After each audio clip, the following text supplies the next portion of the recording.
From being one of the greatest kings that ever wielded a scepter, Solomon became a profligate, the tool and slave of others. His character, once noble and manly, became enervated and effeminate. His faith in the living God was supplanted by atheistic doubts. Unbelief marred his happiness, weakened his principles, and degraded his life. The justice and magnanimity of his early reign were changed to despotism and tyranny. Poor, frail human nature! God can do little for men who lose their sense of dependence upon him.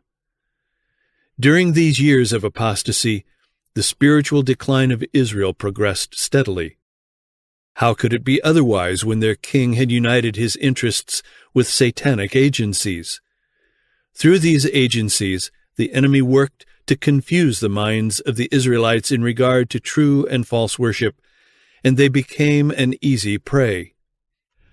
Commerce with other nations brought them into intimate contact with those who had no love for God, and their own love for him was greatly lessened. Their keen sense of the high, holy character of God was deadened.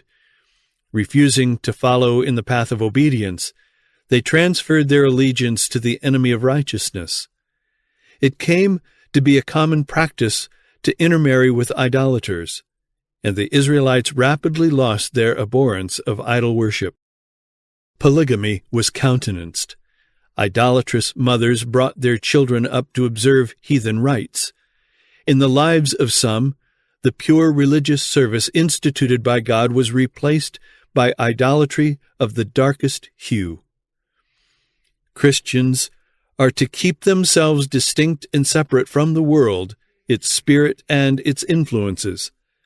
God is fully able to keep us in the world, but we are not to be of the world. His love is not uncertain and fluctuating. Ever he watches over his children with a care that is measureless, but he requires undivided allegiance. No man can serve two masters, for either he will hate the one and love the other, or else he will hold to the one and despise the other. Ye cannot serve God and mammon. Matthew 6, verse 24. Solomon was endued with wonderful wisdom, but the world drew him away from God. Men today are no stronger than he. They are as prone to yield to the influences that caused his downfall. As God warned Solomon of his danger, so today he warns his children not to imperil their souls by affinity with the world. Come out from among them, he pleads, and be ye separate, and touch not the unclean thing.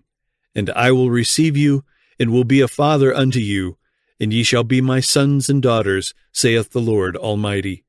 2 Corinthians 6, verses 17 and 18.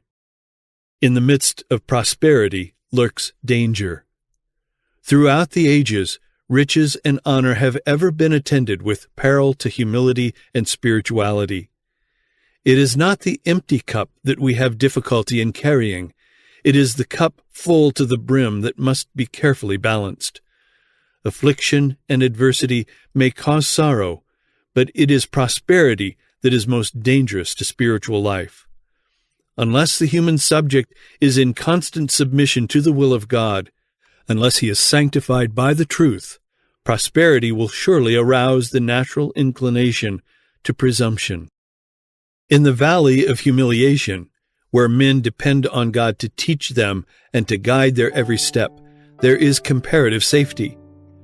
But the men who stand, as it were, on a lofty pinnacle, and who, because of their position, are supposed to possess great wisdom, these are in gravest peril. Unless such men make God their dependence, they will surely fall. Whenever pride and ambition are indulged, the life is marred, for pride, feeling no need, closes the heart against the infinite blessings of heaven. He who makes self-glorification his aim will find himself destitute of the grace of God, through whose efficiency the truest riches and the most satisfying joys are won. But he who gives all and does all for Christ will know the fulfillment of the promise, The blessing of the Lord, it maketh rich, and he addeth no sorrow with it. Proverbs 10, verse 22. With the gentle touch of grace, the Savior banishes from the soul unrest and unholy ambition, changing enmity to love and unbelief to confidence. When he speaks to the soul, saying, "Follow me," the spell of the world's enchantment is broken. At the sound of his voice, the spirit of greed and ambition flees from the heart, and men arise emancipated to follow him.